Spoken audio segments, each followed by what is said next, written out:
Donc j'ai ouvert mon fichier initial, je vais ici dans la pile des calques, le déverrouiller.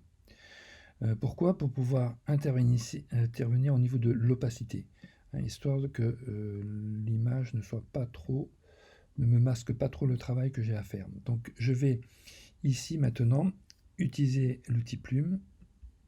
Voilà. Je vais me rapprocher et je vais vous montrer comment j'ai travaillé l'œil. Alors bien sûr, ok. Donc j'ai un point de départ, je vais le mettre ici. Alors bien sûr, je commence, j'annule le point de départ, j'étire, hein, puisque je veux une courbe. Et je vais faire ici le deuxième arrondi. L'arrondi va arriver jusqu'ici à l'angle. L'angle n'aura pas de courbe, donc je fais un point sec. Et je vais terminer ma courbe ici. Donc j'étire dans le bon sens. Donc vous pouvez remarquer bien sûr que la courbe n'est pas du tout ce qu'il faut. Alors je vais maintenant utiliser mon outil de sélection directe. Voilà. Alors maintenant, c'est là où il ne faut pas que le sujet derrière soit trop visible, parce qu'autrement votre ligne, vous aurez peut-être du mal à la voir. Bien sûr, à tout moment, vous pouvez, hop, voyez, revenir. Ok.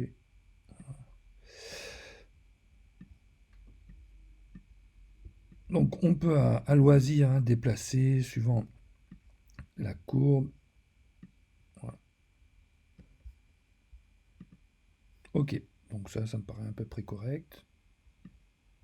Voilà, ça sera un peu plus ici.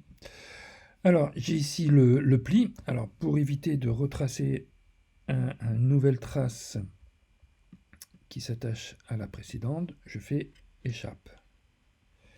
Bien sûr là je ne peux pas le faire parce que j'ai... Donc je vais... Voilà. Je ne peux pas l'utiliser parce que je suis en train d'enregistrer et j'ai pas accès à la touche échappe. Alors je reprends ma ligne, voilà mon tracé, donc point de départ ici, hop, j'étire, point d'arrivée ici, hop, j'étire, préférence dans le bon sens. Donc voilà, il y a des choses assez simples à réaliser. Voilà, c'est pas très compliqué.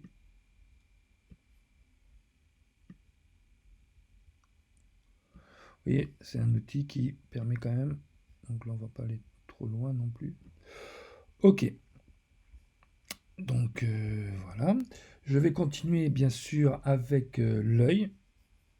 Alors le pli ici, je ne vais pas le faire en dessous parce que autrement je vais lui faire des yeux ridés, l'avilir inutilement. Donc ici je vais faire l'œil. Alors l'œil, en fait, je dessine la courbe simplement. Donc un petit point tiré et je vais jusqu'au bout. Voilà. Donc ce qui est important, c'est quand même que les lignes soient à chaque fois dissociées. Et vous allez voir, parce qu'on va utiliser l'outil plume, le pinceau plutôt. Et il nous faut des plans et des déliés. Et le calcul automatique du plan et du délié sur un tracé se fera à partir du début de la ligne, par exemple point A, jusqu'au point B, jusqu'au point final. Voilà, donc là je quitte la sélection. Et maintenant je vais faire l'œil, enfin la pupille plutôt. Hop, donc ici je vais faire un cercle. Mais il me faut un point de départ et un point d'arrivée, vous voyez. Donc je reprends mon outil de sélection.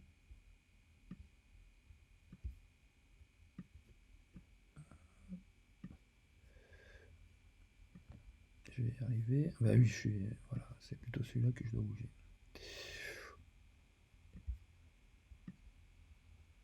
Voilà.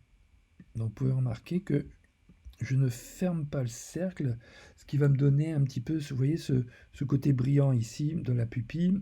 Bon, c'est une petite astuce. Voilà, ça va le reproduire. Ok, alors vous voyez, il y a quand même pas mal de choses à réaliser. Voilà, je quitte ma sélection. Ok. Je reprends la totalité de la sélection.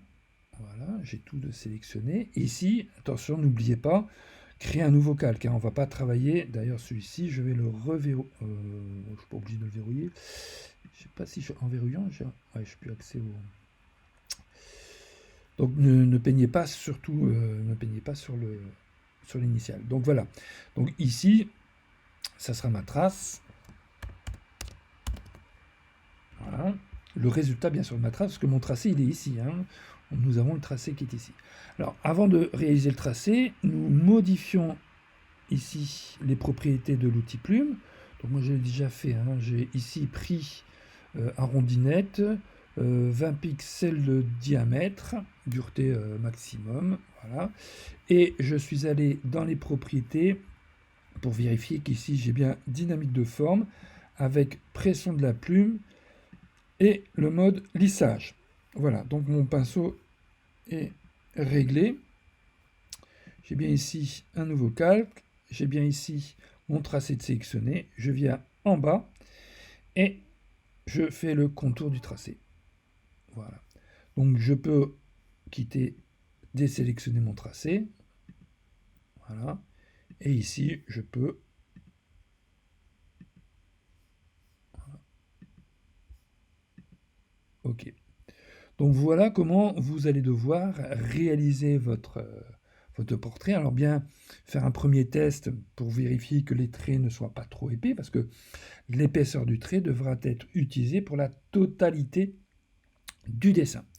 Donc la vidéo suivante, on va travailler à partir du tracé, bien sûr, réalisé.